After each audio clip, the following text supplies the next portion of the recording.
Hello, हाय, good morning सगळ्यांना. कसे आहात तुम्ही सगळे? खरं तर गुड मॉर्निंग नाही आहे, गुड आफ्टरनून आहे, कारण आता वाजलेले आहेत दुपारचे 3.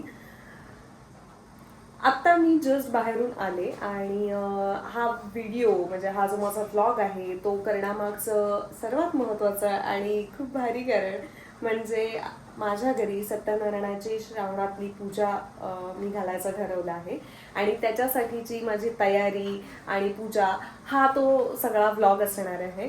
आणि त्यासाठी मी खरं तर शॉपिंगला गेले आणि मी म्हणलं की चला आता मला ब्लॉग शूट करायचा आहे, पण मला पॉसिबलच झालं नाही बिकॉज खूप पाऊस होता आणि मी 2 व्हीलरवर गेले होते, त्यामुळे ते काही जमलं नाही. पण म्हटलं की चला आता तरी ब्लॉगला आपण सुरुवात करूयात आणि तुम्हाला सगळ्यांना दाखवूयात की माझी सत्यनारायणाची पूजा कशी असणार आहे, त्याच्या आधीची तयारी काय आहे वगैरे ते सगळं.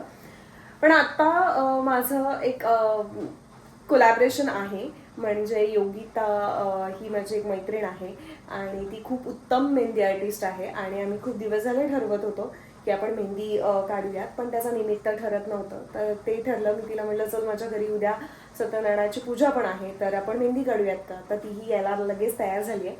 तर आता ती येईल एक 10-15 मिनिटामध्ये ती इथे पोहोचेल. तर मी म्हटलं तो चला मी तोपर्यंत पटकन फ्रेश होते आणि ती आली की मामी लगेच मेहंदी काढायला सुरुवात करू. कारण मेहंदी झाल्यानंतर 1 तासभर तरी मला ती ठेवावी लागेल आणि त्याच्यानंतर मला सगळी तयारी करायची, कारण मी सगळं सामान आणून ठेवलेलं आहे आणि पिशव्या तशाच आहेत, तर ते सगळं मला लावणं गरजेचं आहे.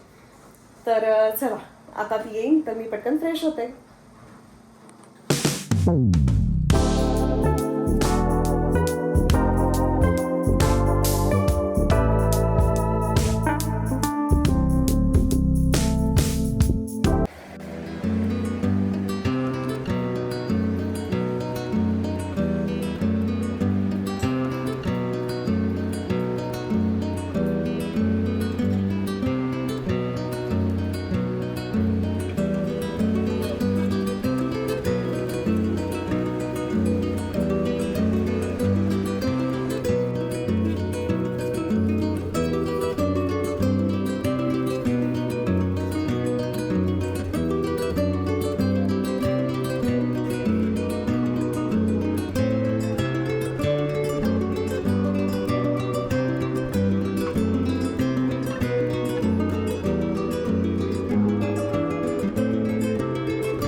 तर आता योगिता आलेली आहे इकडे माझ्या घरी आणि आम्ही आता मेहंदीचं फायनल जे काही डिझाईन आहे ते फायनल केलं आहे आणि आता आम्ही मेहंदी काढायला सुरुवात केली.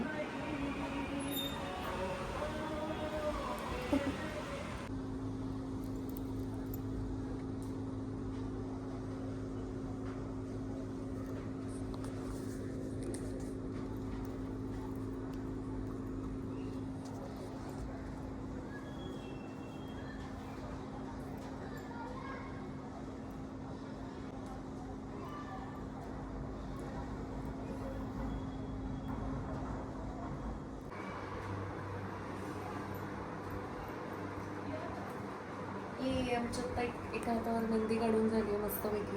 बघा किती सुंदर नाजूक डिझाईन काढलं आहे. अजून मागे करायचं. आता दुसऱ्या हातावरती सुरू झालं. खूप भारी काढते आणि खूप फास्ट काढते मेहंदी, त्यामुळे असं ऐक असं दमली असं झालंच नाही मला, असं झाली.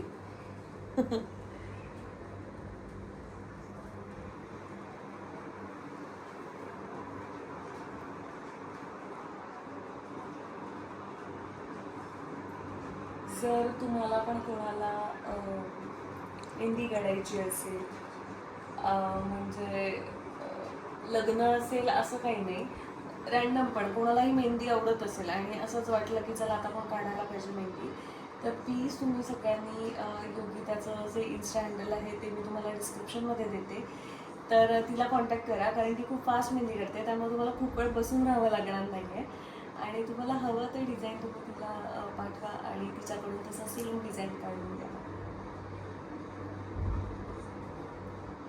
मला ना लहान असताना मेहंदीचा वास खूप आवडायचा आणि असं वाटायचं की ती खाल्ली पाहिजे मेहंदी.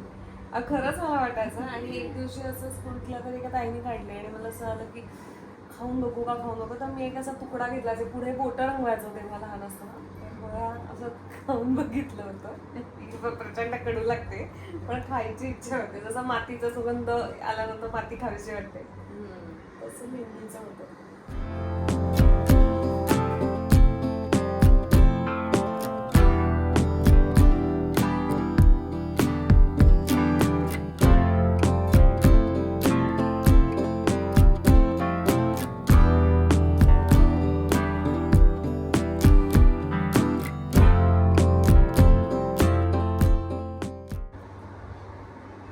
म्हणजे असं बसून नाही तेव्हा मेहंदी काढतात ना, शूटच्या तिथे बसूनच मेहंदी काढायची.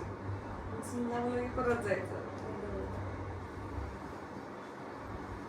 माझी ते एका हातावरची मेहंदी अशी काढली होती की एक फुल, म्हणजे त्या 4 जणी आल्या होत्या. तर मी आले तो ज्यांनी पहिलं फुल काढलं होतं तर त्यांनी तोपर्यंत दुसरीला गेले, कारण बिकॉज मी क्लोजला गेलो.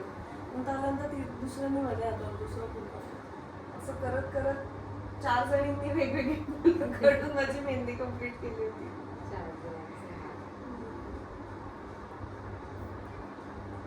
पण ते काम वगैरे पण वेगळं असेल ना, बट ते सेम त्यांचं जे काम असेल मेहंदीचं फिनिशिंग वगैरे. मला आठवतंय मुलगी झाली होच्या वेळेस माझ्याच लग्नाचा जो पॅटर्न होता तेव्हा प्रोडक्शननी मेहंदी वगैरे काढून दिली. पण ती मेहंदी त्या लग्नाचं शूट हे साधारण 15 दिवसांच्या वर चाललं होतं लग्नाचं शूट माझं, मग आधीचं नंतरचं असं. आणि मग मेहंदी गेली ती मग परत मेहंदी दिसणं गरजेचं होतं. तर मग तेव्हा मी जे शिकले होते मेहंदी त्याचा उपयोग झाला. आणि मी माझ्याच हाताने काढली रात्री, ही वाळली, मग ही काढली आणि मग तसंच मग इथलं मनगडाच्या इथलं काही गरजेचं नव्हतं एवढं, कारण बांगड्या होत्या तेव्हा तशा. प्रचंड मेहंदी आवडते मला.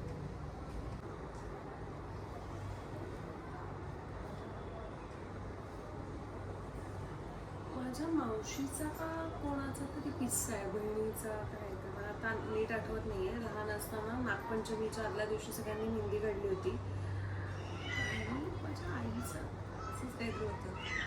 तर ती मेहंदीचं डिझाईन रात्रीचं गालावरती चुकून जातो ना तसं ठेवलं होतं. फुल गालावरती डिझाईन उठलं होतं ते.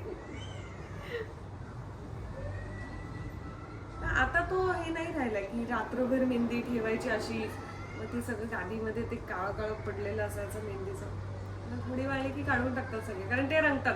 आधीच्या रंगाच्या पण नाही तेवढ्या मेहंदी.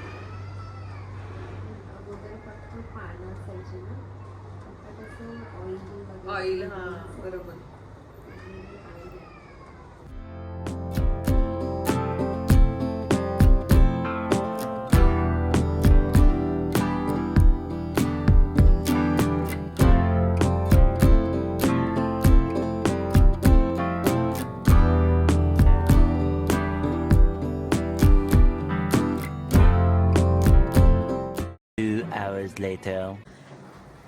हॅलो. तर तुम्ही मला मगाशी बघितलं की मी मेहंदी काढत होते. तर आता झालेत एक 1-1.5 तास तर नक्कीच होऊन गेला आहे माझी मेहंदी काढून. तर ही योगितानी इतकी सुंदर मेहंदी काढली आहे. तुम्हाला सुद्धा कोणाला जर अशी छान सुंदर मेहंदी काढायची असेल तर मी तिचा नंबर तुम्हाला डिस्क्रिप्शन बॉक्समध्ये नक्की देते. तर आता खऱ्या अर्थाने ही मेहंदी काढण्यामागचं कारण, खरं तर आम्ही खूप दिवस झाले डिसाईड करत होतो की कधी काढता येईल मला मेहंदी. तर त्याचं कारण मला असं मिळालं की माझ्या घरी उद्या सत्यनारायणाची पूजा आहे श्रावणातली. तर मी म्हटलं चला हे उत्तम निमित्त आहे मेहंदी काढण्यासाठीचं, म्हणून मी ही मेहंदी काढली. आणि आता उद्या सत्यनारायणाची पूजा आहे, ती मेहंदी मी त्यासाठी पटकन काढून टाकलेली आहे खरं तर. आणि बऱ्यापैकी त्याला रंग आलाय. उद्या जरा जास्त त्याला छान कलर येईल आणि मी उद्याची तयारी करायला सुरुवात केली. मी उपास होता त्यामुळे मी जेवले आणि बाकी जे काही सामान आहे म्हणजे पूजेचं ते मी ऑलरेडी घेऊन आले होते सकाळीच. कारण काय झालं, मी शूटही करणार होते जे काही मला सामान आणायचं होतं त्याचं, पण एवढा पाऊस होता आणि मी 2 व्हीलरवर गेले होते आणि मला एकटीलाच ते 2 व्हीलरवरती घेऊन ते शूट करणं ते मला पॉसिबल झालं नाही, कारण पाऊसही खूप होता आणि खूप जड झालं होतं सगळं सामान माझ्या हातामध्ये, त्यामुळे मी ते काही शूट नाही करू शकले. पण मी काय काय तयारी केलेली आहे ती मी तुम्हाला दाखवते. आत्ता वाजले आहेत रात्रीचा 1:15 वाजला आहे आणि मी ही सगळी तयारी करत बसली आहे. तर बघा, मी हे जे काही सगळी भांडी आहेत ती घासून ठेवली आत्ता मगाशी. हे सगळे दिवे आहेत, नारळ आहे, बाकीची ही सगळी तयारी करून ठेवलेली आहे. हे पूजेचं सगळं साहित्य आहे. तर ही सगळी माझी तयारी झालेली आहे. त्यानंतर इथे मी उद्या जी नेसणारी साडी ती मी काढून ठेवली आहे. जी काही ज्वेलरी वगैरे घालणार आहे ते मी करून ठेवलेलं आहे. आणि उद्या येणार आहे कोणीतरी घरी. म्हणजे माझी ताई येणार आहे, भाऊजी येणार आहे आणि अतिराव सुद्धा येणार आहे. त्यांच्यासाठी जी काही थोडीफार तयारी आहे ती करणार आहे. खरं तर गुरुजी सकाळी 7 वाजता येणार आहे, त्यामुळे माझी प्रचंड गडबड आहे. आत्ता वाजलेले आहेत 5. अजून मला थोडीफार कामं आहेत. त्यात योगिता म्हणजे मेहंदी काढायला जेव्हा ती येणार होती त्याच्या आधी मी हारही बनवून घेतलेत. मी हार विकत आणलेले नाही आहेत, मी हार घरी बनवलेत काल. आणि अजूनही मला 2 लडी घराच्या बाहेर ज्या लावतात त्या करायच्या आहेत, त्या मी आता उद्या करेन. आता उद्या सकाळी 7 वाजता गुरुजी येणार आहेत म्हटल्यानंतर मला साधारण 5 वाजता उठायला हवंय. आणि प्रसादाचा शिराही बनवायचा आहे. आणि चौरंग पाट आहेत ते मी पुण्यावरनं घेऊन आलेली आहे, फक्त ते वरती आणायचे माझे राहिले, ते मी कारमध्येच ठेवले. तर आता उद्या सकाळी पटकन आवरून शिरा वगैरे करून मी ते चौरंग पाट घेऊन येईन. गुरुजी याच्या ते आणि खाली पार्किंगमध्येच आहेत, मी पुसून वगैरे ठेवलेले आहेत ते. सो चला आता मी उद्याची थोडीफार तयारी करते. बाकीची तर ही तयारी झालेली आहे. चला.